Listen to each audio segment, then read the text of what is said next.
রাজ্যের দুই ইআরওর বিরুদ্ধে কি পদক্ষেপ নিচ্ছে রাজ্যের মুখ্যমন্ত্রী মনোজ পান্ত, এই বিষয়ে কিন্তু জানতে চাইল নির্বাচন কমিশন। যত দ্রুত সম্ভব জানাতে হবে নির্বাচন কমিশনে। কোনো ব্যবস্থা না হলে মুখ্য সচিবের বিরুদ্ধে পদক্ষেপ নেওয়া হবে। পদক্ষেপ করতে পারে নির্বাচন কমিশন। ইআরওকে সাসপেন্ডের নির্দেশ দিয়ে গত মঙ্গলবারই চিঠি পাঠিয়েছিল নির্বাচন কমিশন।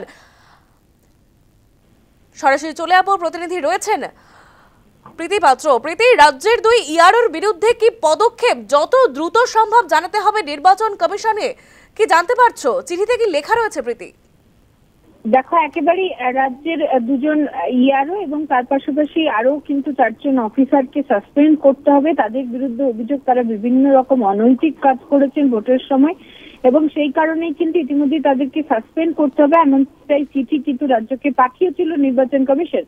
তবে আমরা জানি গতকালই কিন্তু মুখ্যমন্ত্রী মমতা বন্দ্যোপাধ্যায় ঝাড়গ্রামের সভা থেকে তিনি জানিয়েছিলেন কাউকে সাসপেন্ড করা হবে না, সবাইকে সুরক্ষা দেওয়া হবে, এমনটাই তিনি জানিয়েছিলেন। এবং মুখ্যমন্ত্রীর এই বক্তব্যের পরেই কিন্তু নির্বাচন কমিশন যেটা জানিয়েছেন যে মুখ্য সচিব যদি কোনো পদক্ষেপ না নেয় সেক্ষেত্রে কিন্তু মুখ্য সচিবের বিরুদ্ধে কড়া পদক্ষেপ নেওয়া হতে পারে।